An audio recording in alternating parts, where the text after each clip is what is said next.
with the speaker. I mean, I'm going to show you the schedule for the qualifiers first, and then we'll be discussing the speaker roles at length today. All right. Okay, let me share my screen for better clarity. Again, recording will be shared, the deck will be shared. That's for every day. You don't have to ask that question today as well.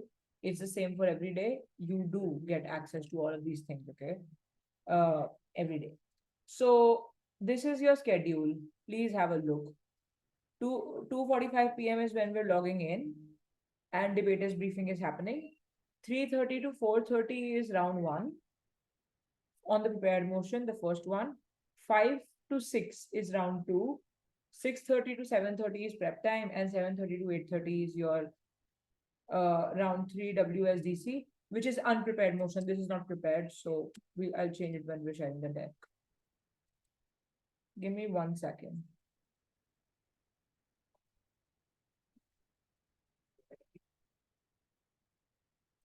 Yes. So basically, when we're talking about the speaker roles, how many of you have already done WSDC format before this tournament? Like before you joined the training, how many of you already knew about it? Give me a show of hands. Okay, 7 people, that's not much. Give me a fair count, please. Everybody raise your hand if you know the format beforehand. 17 out of 73, is it? 18, okay. 20 and counting.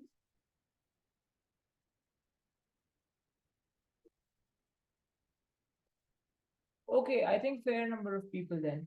All right, so for those of you who know speaker roles, it'd be nice to learn about them all over again for this tournament because there are some modifications. It's not the exact same way I mean, we're not doing it the exact same way as it's done by the international standard. So I'll just reiterate speaker roles for those of you who already know about it. And I'll be explaining speaker roles from scratch to those who haven't practiced the format. So this is very beginner friendly, no issues, all right? So first of all, there's no reply speeches. For those of you who don't know what reply speeches are, great because we don't have them. But for those of you who know reply speeches, just know that we are not doing them in this tournament, okay? We're only doing constructive speeches. Constructive speeches are 6 speeches in a debate in total, 3 from each side. Now, obviously, there's a first speaker, there's a second speaker, and there's a third speaker from both the teams. You know that already because of the figure that I showed you yesterday. I'll show it to you again. This. So there's 3 speakers on this side, 3 speakers on that. First speakers, second speakers, third speakers. I also gave you their names. So the first speaker responsibility now. So when this slide says first speaker responsibility, I basically mean that PM and LO, it is to both of these speakers that these responsibilities apply alike. All right. So, for example, setting up the debate and articulating the burden is one primary thing that the first speaker is supposed to be doing. Okay.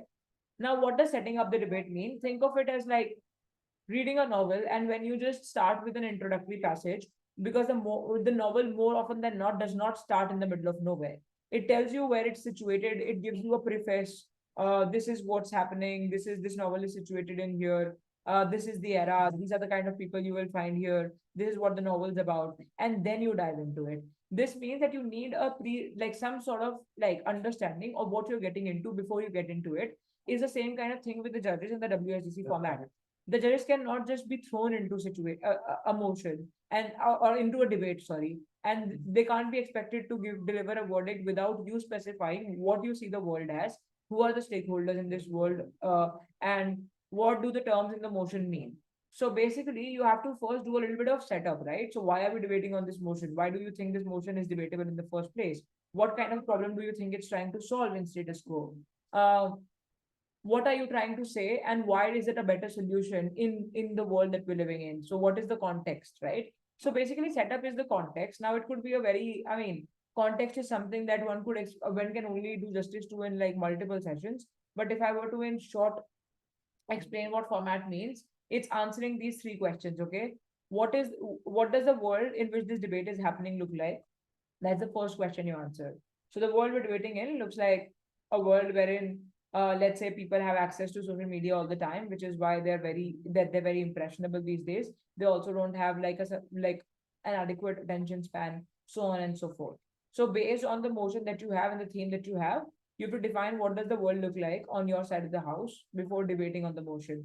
So, for example, when we're talking about eco-terrorism, what does the world look like? The world looks like a place where people don't care enough about the environment, and they don't care about the environment because nobody creates discourse about it, or nobody creates any discussion about it through which they can learn about environment.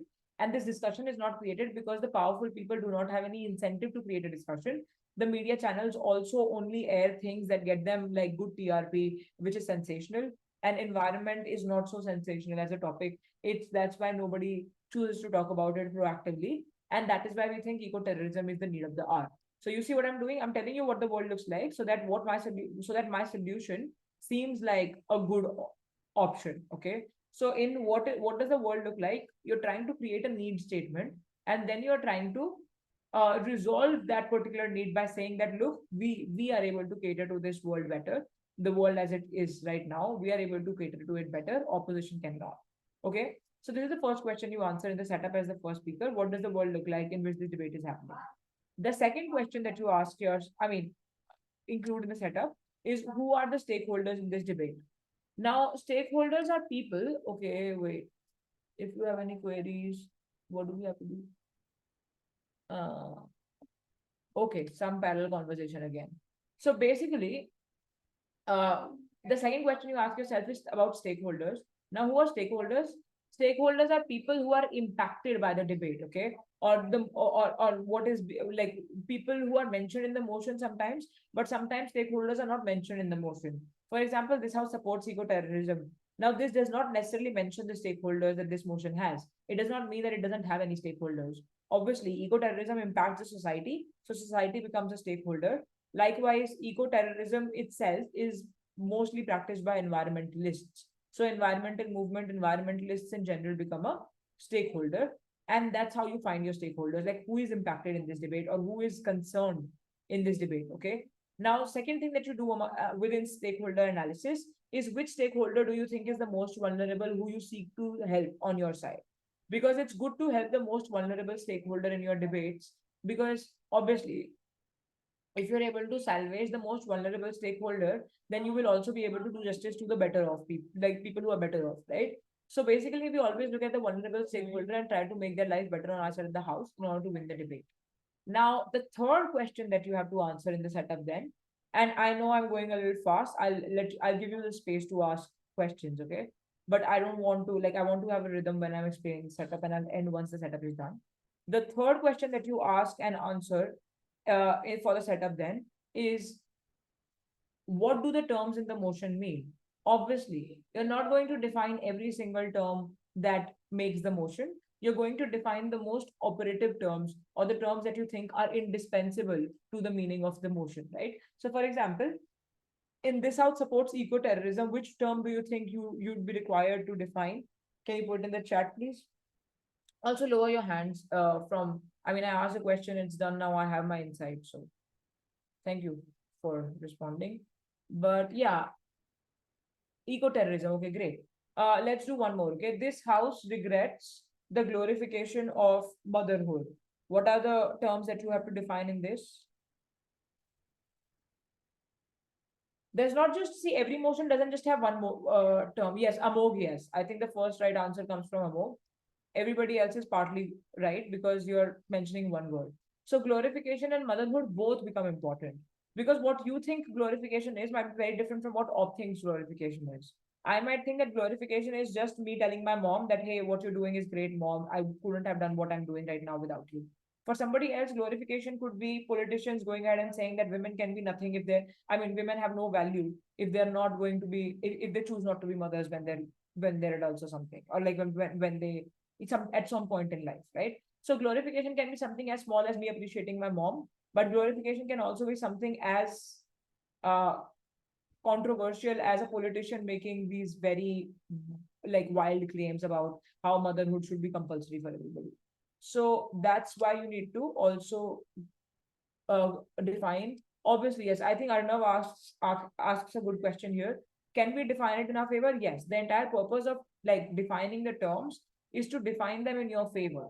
Because if you don't, then there's no point of defining it, right? Do not give dictionary definitions. Panel eco terrorism is the process where it's when environmentalists resort to violence in order to spread awareness. No, that's dictionary definition. Anybody could tell you that.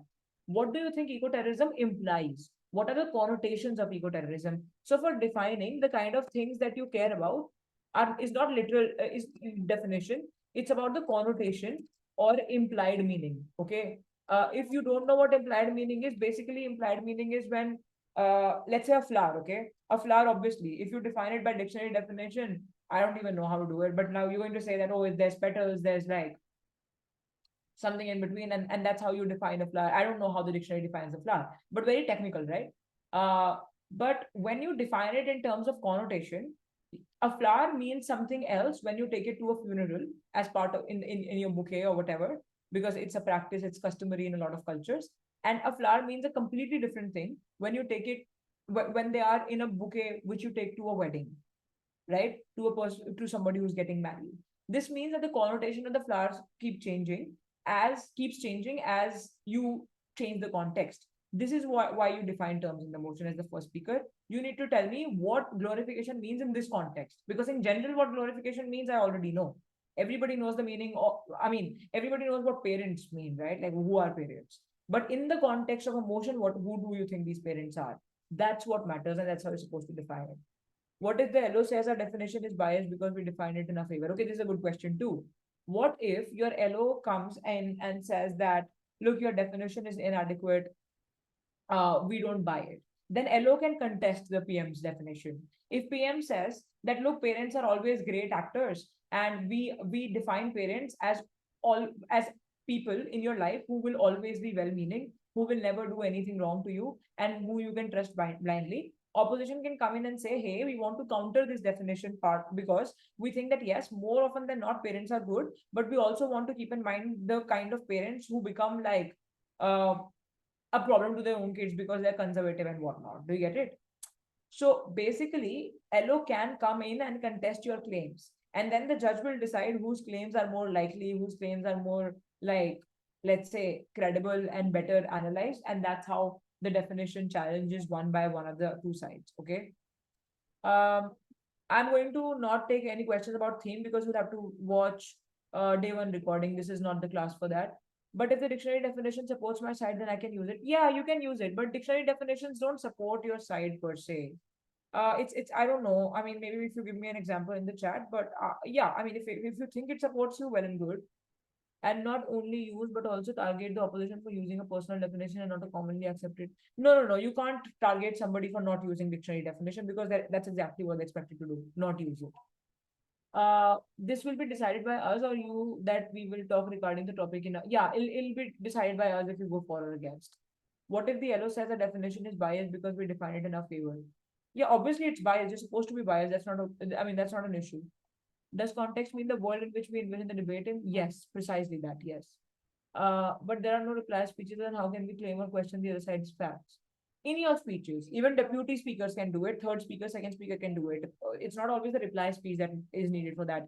In fact, in the reply speeches, you can't add new rebuttals. When reply speeches happen, it's just a summary of sorts. The rebuttals anyway happen in the deputy speech. Give me a second, guys.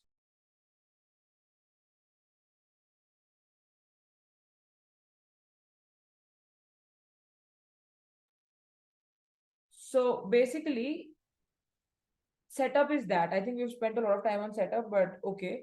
This is what PMLO does. Mostly, if you have a 4 minute long speech, it should take a minute or something. If it's too lengthy a setup, otherwise 40, 30 minutes seconds is also fine. In a 6 minute speech, definitely give 1.5 minutes to your setup. It's important. Don't just bypass it as unimportant. Um, define the second thing that you do is define your understanding of the terms. Okay, this I've already discussed. Preemption can also happen. Now, what does preemption mean? Preemption is when you guess what the other side might say and then rebut it beforehand. So I think our opposition is likely to say that so and so happens, but we preempted by saying that no, this is not going to happen because these are the reasons for it. So basically, because PM nobody goes before PM and PM does not know what opposition speech is going to have, you just guess what opposition speech might have in order to like strengthen your case. But LO obviously does not preempt because they've already heard the PM. So they rebut the PM. Okay. So yeah, you can rebut and preempt as LO and PM respectively.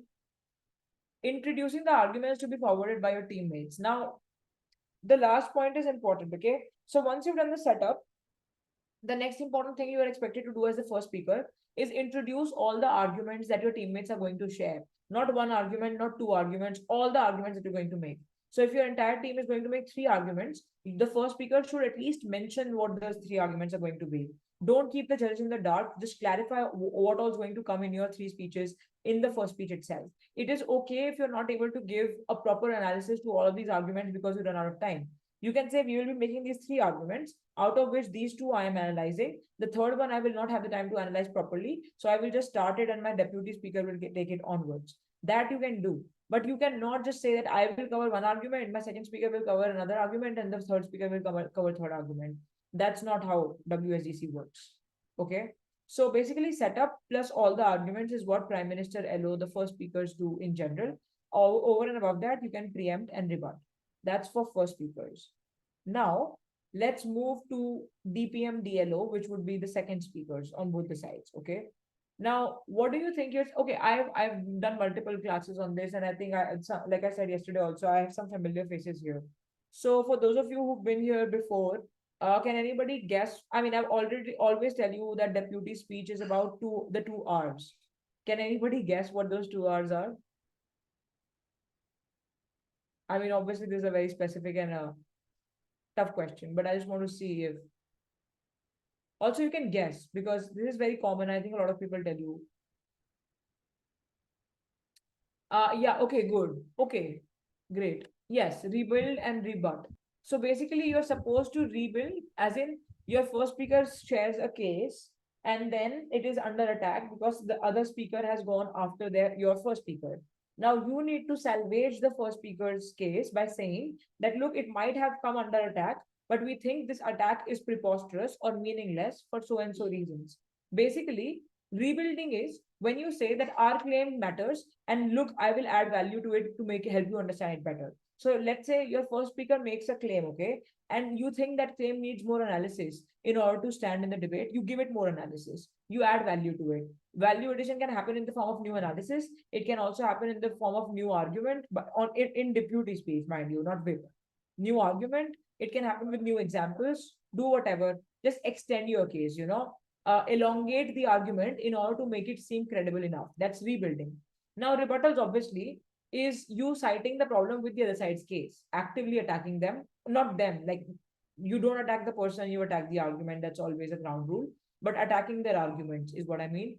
So rebuttals is when I respond to the arguments made by the other side. Rebuilding is when I add value to the already posited arguments on my side. Okay.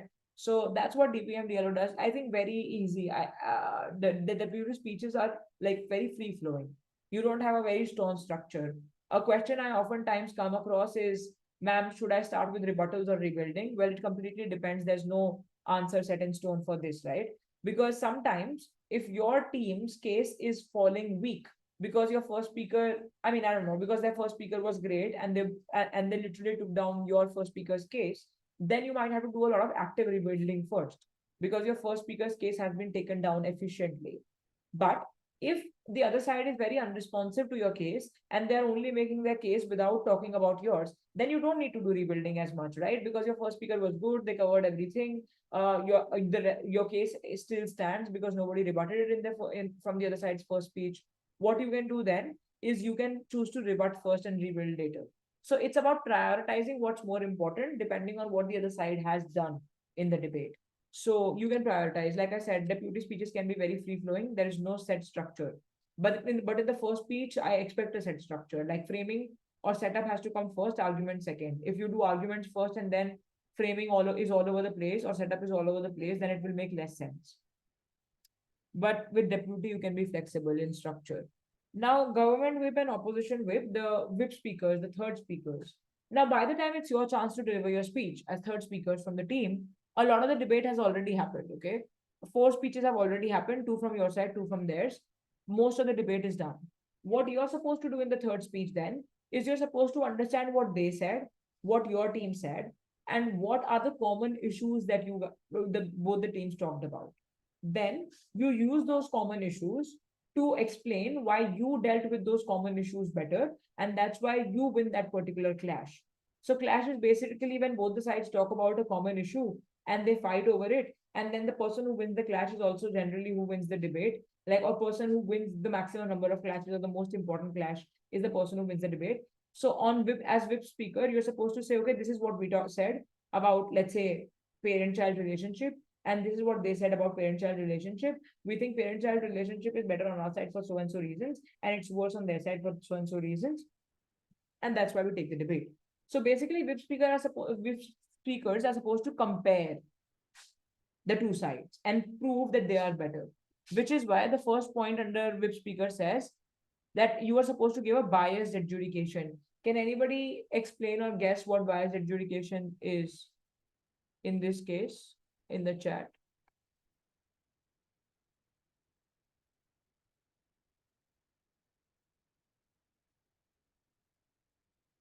Uh, yes, yeah, biased adjudication, as in you're judging the, yeah, you're judging the debate, but you're not judging it fairly. You're judging it in such a way that you find arguments in your favor, okay?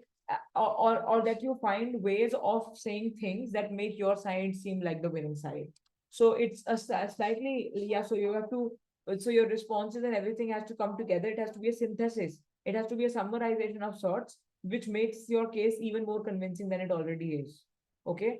So yeah, weighing also means comparing. Okay, for those of you who don't know, weighing means compare this side to that side and weigh which one's like better and more credible and agreeable. Okay, that's so much for speaker roles. I'll take questions and open the chat box for 2 minutes and then take like also respond to them after two.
Okay, let's see.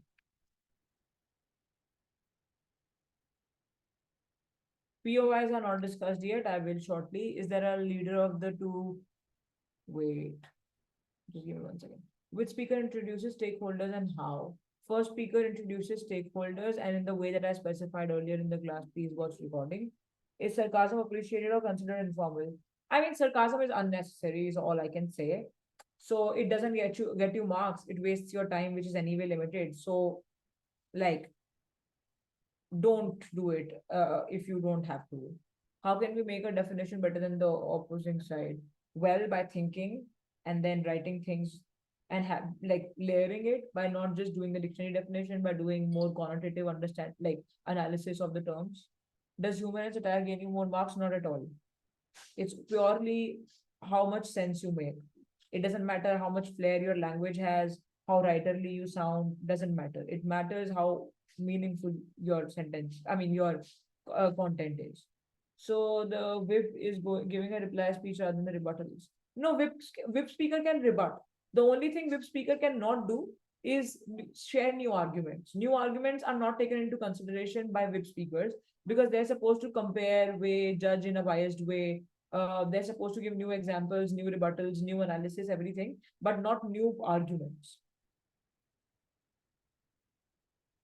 No, there's no such thing as a more convincing tone. What I might think is loud might be very, I mean, which what I think is assertive might be very offensive to you or some such thing. I mean, it's just subjective. So no, nobody is going to judge you for the tone or anything, but obviously you should be mellow and like not all too, don't try to be intimidating to somebody by just like being loud or disrespectful. That's an equity concern. Can point out the team's strength and the opponent's weakness while also addressing important rebuttal in summary. Can they do that? Yes. Yes, Dhruv. Uh,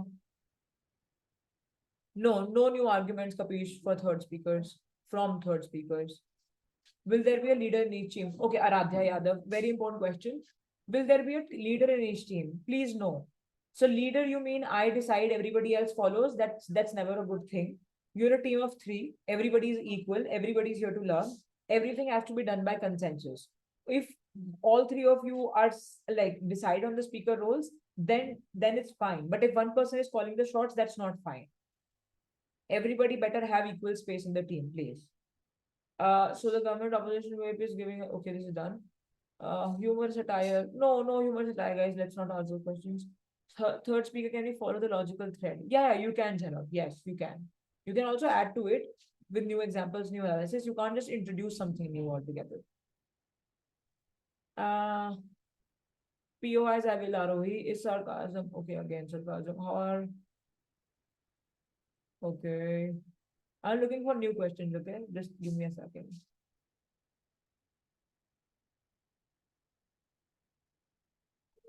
Okay. I don't want you to be responding to your peers' questions, please. It confuses me. Um, okay, cool. All right. I don't think we have questions which I need to answer like they're repeat questions now. Let's see. See, now this is pretty basic. Those who are very experienced or those who have some experience in WSDC don't want to follow this structure because they have a more like analyzed understanding of the structure, or because you've been trained by somebody else with some other structure, or you have like more detailed understanding. You can choose not to use this structure. This is for people who are new, okay, and don't know how to structure their arguments. So in an argument, you can state your claim. A claim is like I say something, I don't analyze it. I just say it because I think it is the case. So for example, parents are always good actors. That's a claim. Or like staying with your parents will always make you a more disciplined person than staying elsewhere to study. I mean, that's a claim. I'm not analyzing it. I'm just giving you this sort of a judgment without any base to it. You're not going to buy it. So claim is like a heading, okay? It doesn't matter of its, I mean, by itself, but you have to start the argument with that. And then to make your claim matter or to make your claim credible, you need to analyze that claim. That okay, I said this because this is my analysis of what I said, and I think you're likely to stay. I mean, you're likely to be more disciplined when you live with your parents because they can be watchful. They can help you from being led astray. You'll have a balance in terms of like being influenced by your peers, but also coming back home and being influenced by your parents. So that way you will have all kinds of like people contributing to your decision making, which means your decision making is likely to have more equilibrium and all of those things. Now I'm analyzing my claim to explain where I come from, and that my claim is not just a claim; it also has some logic to it. Okay, that's analysis. And then after the analysis, it's good to give an example. So like an example does not have to be again statistical or factual. It can also be a hypothetical example. For example, panel, imagine a person who lives abroad and they went there to study for like let's say a 3-year degree, and now the kind of people they're surrounded by are so such and such, and then you can just weave a story in the example. So basically example can be hypothetical, but it has to be realistic.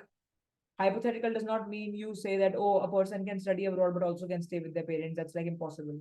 Hypothetical examples can't say that hey, that person can move abroad and the family can move with them for 3 years. No, that's not realistic. So hypothetical examples can be made, but they have to be believable, they have to be realistic, they have to pertain to like what most people do instead of what a few people have the luxury of doing. That's basically the structure of an argument. It is pretty basic. Like this is, if you want to use it, use it. If you don't want to use it, it's fine as well, because there's various ways of doing your argument. Um, this I've already explained. This is very simplified, dumbed down version of introduction, body, and conclusion. If you ever want to go through this, you are free to go through this at your own leisure when we share the deck. I'm not going to be covering this all over again with you in the class. Now, the next most important thing is criteria for adjudicators. What are you going to be judged on? Wait, let me see. There's some question in the chat. Yeah, one line opinion, yes. Please tell the marking scheme. I'm on it. Will the POS be good? Analysis is always when like you don't have any loose ends, okay? So like you shouldn't leave your argument in up in the air. It should always be concluded. For example, people say that, oh, not living with your parents will make you sad, and that's why it's bad. But this is not good analysis, because you're not telling me why being sad is such a bad thing. Sometimes being sad teaches you the value of being happy in life as well, right? Sometimes being sad makes you more serious and gets you to and makes you get things done, right? Or like motivates you to do better. So, like, why is sadness always a bad thing? You presume. So, everything has to be explained. If you're ending your argument in media res as in the middle of an action, then that's not a good analysis because you're not seeing the argument through. Uh, how many statements? You mean arguments? How many arguments can we make in a speech? Well, there's no definite number, but obviously I don't expect the middle category to do more than 2 arguments or 3 arguments maximum in 4 minutes. Also, the senior category can also do 3 arguments if they want. It's just the analysis that will be different for seniors. For seniors, we expect a way more like robust analysis than middle because you have a lot more time. So that's that. Now this is very important. I think this will give you clarity. Criteria for adjudicators. So basically, the first criteria is matter. Matter includes what the your actual arguments are, and if they make sense, and if you are logically like if you're being logical, and if you're completing the arguments that you start, and if you sound convincing, persuasive with your examples, your analysis, your value addition, your ability to see things in a diverse sort of a way, not sticking to one argument too much, but also navigating through the motion with different, like, I mean, fresh perspective, like not having repeat arguments. That's your matter. And that's what's going to be considered when people are marking you on matter, as in the judges are marking you on matter. The next important criteria is manner. Manner is basically okay. Manner is not about tonality. Manner is not about how presentable you look. Manner is about being on camera because we want to see if you're completely reading it off a page or you're acting like, I mean, your age and like not reading it off a page. I think middle senior category, you have no excuse. That's why you shouldn't be reading off a page. You can refer to your notes, like I've said before. People carry their palm cards with them, and that's all right. But you can't just completely be glued to your like sheets. I think that's too juvenile for us now, being in the middle in the senior category. Uh, so, I mean, did they use their voice well is written here. By voice well, we only mean that you don't sound too aggressive. Basically, manner is also how polite you can be, okay? So, like I said, there is this ad hominem fallacy, right? What is it? Does anyone know the ad hominem fallacy? Uh, have you heard of it? Um,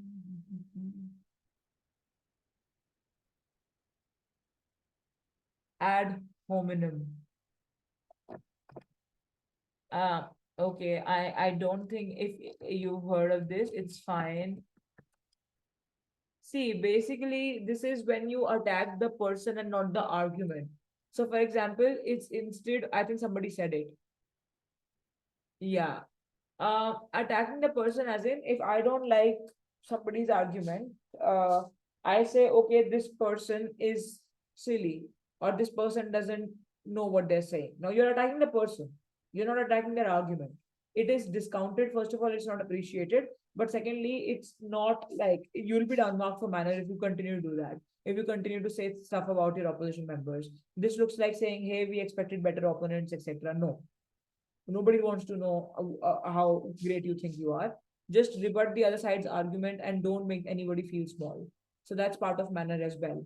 Now, method is about how you structure your matter, right? So matter is what you say, and method is how you structure it. Like I said, if you don't have an opinion, your arguments are all over the place, too many arguments are clubbed in one point, that's a problem with the method. You might be saying a lot of good things, but you're not completing it because your method is all over the place, in which case you might get some points for matter, but if method is not there, then you'll be down marked. But method can also adversely impact your marks on matter, because if your method is not proper, then let's say your example comes before the analysis of your argument, and that's why the example doesn't make sense. It will also reflect badly on your speaks, on your marks for matter. So matter and method are very, very related to each other. Please complete your arguments, follow a structure, don't just be all over the place or write like random long paragraphs as speeches. For your speech, cut it down. This is argument one, this is the opinion, this is the analysis, this is the example, cut. Move to argument two, like that. Don't write long passages. Don't consider it an essay or like a research paper, the kind of things that we do in our English exams. It's not a proper paragraph by paragraph thing. You're supposed to do argument one, cut. This will take me 1 minute. After that, I'll move to the second argument. And then once I've done the first argument, I'm not going to go back to it because it's not needed. Don't just do, oh, I'll do my first argument, then I'll talk about my second argument, then I'll come back to my first argument. No, that's not a good way of doing things. Okay. POIs, I think frequently asked questions from here. No, Arnav, that's not possible. Can you give an example of a rebuttal flowing naturally in a speech? This can only happen when, I mean, this will be a very, very long-winded process wherein I can't just rebut nothing, right? So we'll have to discuss a motion, this and that. This will happen tomorrow, maybe. I can't just, I mean, it'll take a lot of time. What is the suggested number of prepared arguments? There's no suggested number. Let's just put it that way. 2 to 3. But this is not something that's set in stone. But I think logically speaking, this makes the most sense. If you do more than 3 arguments, I don't know how you're going to do justice to them. Obviously, you lose marks for repeating because nobody likes to hear repetition and everybody is looking for new stuff. And if you're repeating, then there's no point, right? Instead of repeating, just end your speech early. So yeah, nobody appreciates repetition in that sense. Repetition is fine if you're adding new points to the argument after repeating it. Repetition is not fine as like, I mean, you can't just keep repeating stuff without adding value to it or adding examples. On to points of information. No, you can't present with slides. This is not a presentation. Debates don't work with slides or PPTs. So please be mindful of that. You can't get anything to the debate room which you need us to present. No. Okay, again, don't ask me questions about POIs. I'm not done talking about them yet. POIs are supposed to be short, under 15 seconds. And these are not supposed to be comments. They are supposed to be questions. Okay. So basically, what I mean by this is that POIs sometimes are like 1 minute long because the person asking the question doesn't know what they want to ask. They're just trying to make it on the spot and they're wasting the other person's time. Don't do that. Before you express a wish, express your wish to ask a POI, please have it written on you on your paper already. Do not unmute and frame sentences on the spot, even if you're oofe in English or like if you have very great linguistic control.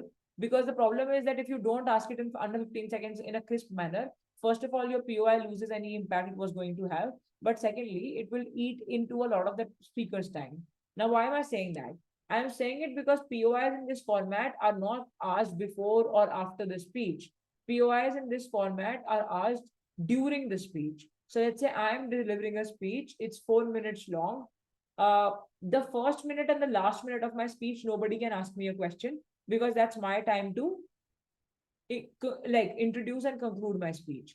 But in the middle, whatever time is left after the first minute and before the last minute, in that time, people can ask you POIs. Now, how can people ask you POIs? Let's say I'm delivering a speech right now. I mean, just imagine, right? And I'm delivering it right now. I'm in the process of it. You want to ask me a question.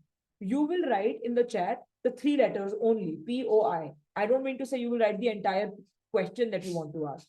You will only write the 3 letters, POI. This means that the speaker will now know that somebody wants to ask me a POI. And now I'm speaking, I'm delivering my speech. I see that, let's say, who's on my screen? Amog. Amog has asked me a POI. I will I will look at that, the indication. I will say, okay, hey, I'll take your POI, in which case Amog will unmute and ask me his question. But my timer is still on, even when he's asking his question. And then I can respond to the POI and he'll stop. Okay. And how long I take to respond to the POI is my decision, but I have limited time. You know that, right? And besides that, if you don't want to answer a POI, you can also decline the POI. Let's say he says POI in the chat and I say, okay, I'm not going to take one. That's okay. But what's not okay is for you to say, okay, Amog, ask me a POI, and then you decline to take it. If he's asked his POI, then you're expected to answer. But you can decline before he's asked. Okay. So that's how it works as far as POIs are concerned. Now, the thing about how many POIs should I take in a speech is this: you're not down marked for not taking a POI, or you're not given better marks if you take a POI. Okay. Obviously, if you give a really, really good answer to a POI, you are rewarded for that by the judge, because the judge really knows that you understand the motion. But just any answer to a POI does not guarantee great marks. You are neither down marked, not better marked when you take or don't take a POI, which means it's completely optional. But the thing is that asking and answering POIs is a good way of showing engagement and having some engagement and like making the debate interesting. So it is recommended that you take them and ask POIs even when it does not matter in your speaker scores. Uh, at max, you can take one POI. If it's a 4 minute long speech, please don't try to take more. One POI is enough. In a 6 minute speech, you might want to take two also, but one is more than enough for a 6 minute speech as well. So if you take one POI per speaker, it's fine. Three POIs per team is fine. Even less is fine. Let's see. Have I missed a point on the slide? Not quite. Yeah, the second last point. So see, there's two ways in which you can ask for POIs. Before I start my speech, I will specify that, right? Like before you start your speech, you should specify it. Let's say I'm going next speaker. I'll say, hi, I'm Nitiksha. I'll be the Deputy Prime Minister. And my preferred way of taking the POI is through chat. When I say my preferred way of taking the POI through chat, I mean that, okay, you should say the three letters POI when you have a POI in the chat. I will recognize it and I will respond to it if I want to. If I say my preferred way of taking the POI is through raise of hand, this means that if you want to ask a POI, you are going to like show that emoji, hand emoji, to indicate that you have a question. They will either like accept your POI or not by looking at the hand. And sometimes you might say that you'd like to take it verbally, which means that you're allowing the opponent to unmute themselves while you're delivering the speech and say POI. So for example, I'm saying right now, and one of you just suddenly will unmute and say POI. I highly recommend that you don't prefer verbal POIs, because they disrupt the flow of your speech. Through chat and raise of hand is like perfect. That will not disrupt your flow. Okay, that's for POIs. Let's see if we have any questions which I might not have responded to in the explanation for POIs. Do we have a couple of seconds before answering a POI? Yeah, sure. I mean, see, the problem is that the clock is ticking, which means that you can take all the time in the world, because there's no restriction. The judge will not tell you, okay, now you need to start. But you're also running out of time. So just manage, okay? So take 10 seconds, but not more. So we have to tell that I will decline POI earlier. Yeah, you can tell. And even if somebody says POI, you can say, no, I'm not going to take it. How can we take POI offline? See, we are not discussing offline right now. That I will do separately with the semi-finalists once the results are out and everything. It's a completely different process. Let's not, and it doesn't concern everybody, so let's not discuss it at the moment. Is there a gap between POIs? Like, do you have to wait for some time before asking another POI? Yes, this is a good question. Please do not badger your opponents, okay? You ask a POI, you wait for at least 20 to 30 seconds before asking the next one. Do not badger them. It'll become equity concern if you ask them too many times and like disrupt their flow or intimidate them asking it over and over again. Grace time is 20 seconds. I've said this before. So we have to tell that I will decline. Okay, do we get to... Okay. All right. Answered. It can only be offered between first and last minute. That's right. In the first and the last minute, nobody can ask you a POI. You can't ask anybody a POI. Bhanvi, I don't mean to say that. See, VIP speaker does not lose marks for repetition because they also add value to it. They don't just repeat. They repeat in such a way that it makes the comparative clearer. They wait. They say this is what we said, this is what they said, and this is how we're better. So the better part is the analysis, right? It's the new thing that they're doing. That's why they don't get down marks. Can we decline the times? Yeah, you can decline. Uh, POIs can be declined by all the speakers if you want. It's not like only the first speaker can decline the POIs. Everybody can decline POIs if they want to. And anybody from the other team can ask you a POI. It's not like the PM will only ask the first speaker from the other team a POI or something.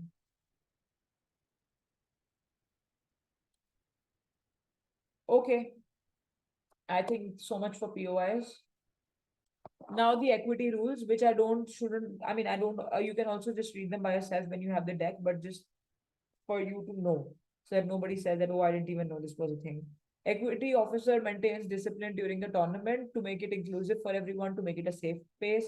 For ideal tournaments, it's me. So if there is an equity problem, you text me.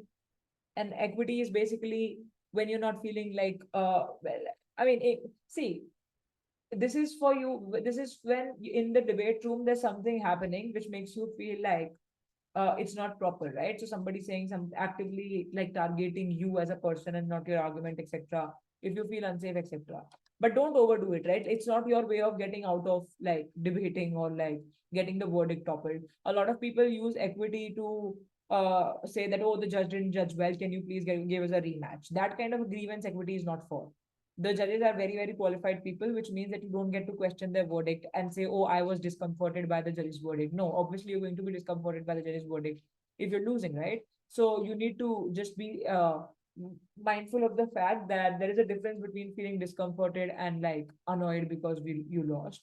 And losing, if you lose, the judge will give you feedback. They'll give you the space to ask questions, ask as many questions as you like. We give you the space to question and counter question. But the thing is that if you question the verdict, that's not acceptable. You're participating in this tournament, keeping in mind that the judge's verdict is final and binding, and you cannot question it under any circumstance. The second point, the equity committee of the tournament can disqualify participants for rude, irresponsible, mean behavior for any team or participants. When you all debate, please ensure that all of your focus is on taking down the argument, not on criticizing the person making the argument. I've said this multiple times now. Refrain from saying things like the other speakers are not good enough, we expected better competition, etc. No participant can shout or be overtly aggressive towards other opponents. Debating peacefully is an art which all of us need to appreciate. If anyone has any problems during the tournament, please write to Nitiksha Tyagi, which is me, who is the equity officer for the tournament. Okay, so much for equity rules. Now everybody knows it. So if you flout it, you'll be flouting them knowingly. You can't say, ma'am, I didn't even know we weren't supposed to be rude. Uh, with that, we'll end today's class and I'll take the last few questions. Please ask your questions today. Tomorrow we meet to practice. It's just looking at your phone for something outside of the debate. Okay. If you're talking, I mean, I'm guessing you're talking about the timer or something, that's okay. See, we are not very strict as in, hey, we mind you averting your gaze even for like a second. It's okay to just like not constantly look at the screen like a zombie. But it's important that you don't read. And like when people are reading, the judges can easily tell. So don't be too worried if you're not reading. If you're not reading, the judge will know you're not reading. So don't just like worry. That's not the purpose to like scare you into thinking that the judge might be like looking for cues or something. Only the speaker which is going to speak next can answer the POI. Only the speaker who's delivering their speech in the moment can answer a POI. You can't answer a POI on somebody else's behalf or outside of your speech time. No, you can't answer on behalf of other people. Ideal number of arguments I've already told. Okay, wait. Which part of the set am I looking at? Yeah, you can leave if your questions are answered. All the best. Meet me tomorrow for the last session. If you use sentences like the opponent's argument statement is completely ridiculous. Yes, this is a problem. Like you don't have to say that the statement is ridiculous. You can just tell us what the problem with it is. You can paraphrase their statement. That's fine. But ridiculous is not a good adjective. You can just say that their that we don't agree with their statement. Ridiculous is to like make somebody feel small, right? Like, so use kinder words when you can. Like, let's not be hateful when we don't have to be. Um, those whose questions are answered, thank you for joining in. You can leave and join tomorrow. Same time, 6:30, last training session, after which we meet you at the qualifiers directly. With that, I'm going to end this call as well. Is it important to memorize speech? See, I don't know about memorizations. Write down your bullet points and then speak on the spot is also fine, at least for senior category. You know English, you know your points. It shouldn't be necessary to write an entire speech. For middle category, yes, you might have to remember your speech if you are not comfortable going impromptu, completely impromptu. Um, all right. Now my chart's hand. Wait. When will we get the motion? Tomorrow. Tomorrow is when you'll get the motion. Today, juniors are getting it. Uh, if when one member is out, so will the whole team be out? No. If one member is missing in a round, then the other members of the team can deliver the speech, their speech. That's allowed. I'm not telling you the time. It will come out tomorrow. Time is not very. I mean, there's no specific time at which we release it. Okay,